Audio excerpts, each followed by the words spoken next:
On s'attendait à un affrontement verbal entre Tony Blair et Lionel Jospin aujourd'hui à Paris, mais les échanges ont finalement été très feutrés entre les premiers ministres français et britanniques lors du 21e congrès de l'Internationale socialiste. En tout, 1200 délégués venus de 180 pays étaient venus assister au débat, marqué par la présence de 11 chefs de gouvernement, ce qui souligne bien sûr le virage à gauche vécu depuis quelques années en Europe. Véronique Gorel, Jean-Jacques Buty, Claire Sébastien. Les roses sont fanées, place aux images virtuelles et à la musique techno-rock. Nouveau siècle, nouveau monde, faute d'idéologie, les socialistes veulent se délester d'une image vieillotte et continuer à faire rêver. Le progrès global, c'était le titre du film, c'est aussi celui de la déclaration de Paris. Pas un mot dans celle-ci, sur la troisième voie, chacun ici a joué sa partition, même si les socialistes français ont senti une certaine inflexion dans le discours de Tony Blair. Je trouve qu'il a fait un discours qui est un discours blairiste, tout le monde a bien reconnu ces thèmes, mais que tout de même, c'était pas le discours du manifeste. Du blairisme, tendance soft, du Jospin, version consensuelle.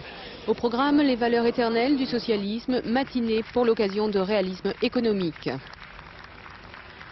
Fidèles à toute notre histoire, nous joignons nos influences pour maîtriser le cours des choses. Et l'espoir est permis, l'espoir d'un monde plus juste, l'espoir d'un monde plus humain. Le socialisme n'est pas seulement une gestion, même habile, même efficace, même moderne.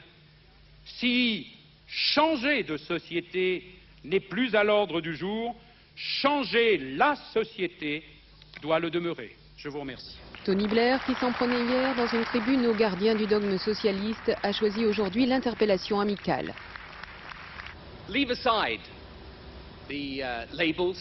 Laissons de côté les étiquettes utilisées par les médias. Lionel est à gauche, je suis au centre. Il y a une grande diversité entre nous, c'est vrai.